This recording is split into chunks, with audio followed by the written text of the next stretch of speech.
aš auginau, į darbą išeidavau, pareinu, vyras girtuoklis, fidofilas, mergaitė išprivartauta, vos gimusi.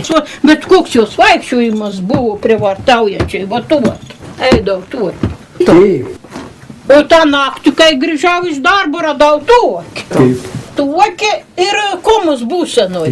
Visi žiūrų langai uždaryti, duris uždarytas, nieks negalėjo įeiti, brolis ta buvo toks, da nedidelis, 5 metukų. Juk pasiūtas pimpals toks, mergaitė, tai juk neišprivartaus tokie. Tai kaip jūs gyvenat su tokiu vyru? Kaip gyvenat jūs su tokiais? Nu, mano netoksai. Iš kur jau žinai, kai pagyvensit 20 metų, kaip aš sužinosi, kad pedofilas? Iš kur žinai? Ar jūs to žodžio net nežinot, kad toks yra? Tai aš jai pasakiau, tu labai ten nelysk, nes tėvas, tave privartau, jin nuvažiavo, paklausė, tėvai, tu mane pisai, šviesiai tiesiai lietuviškai, ne taip kaip jūs, kad, nesuprantat.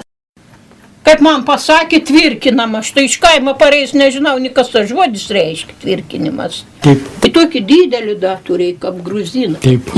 Ką didelį? Bybė. Kito vėl. Siaubas, o jūs čia iš tikrųjų? Esi tokį jau piemenę. Aš ne piemenė, iš tikrųjų. Suprantu.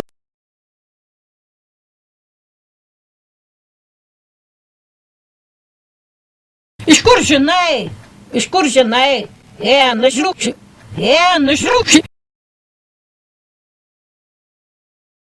Į tokį didelį turėjo, kaip gruziną.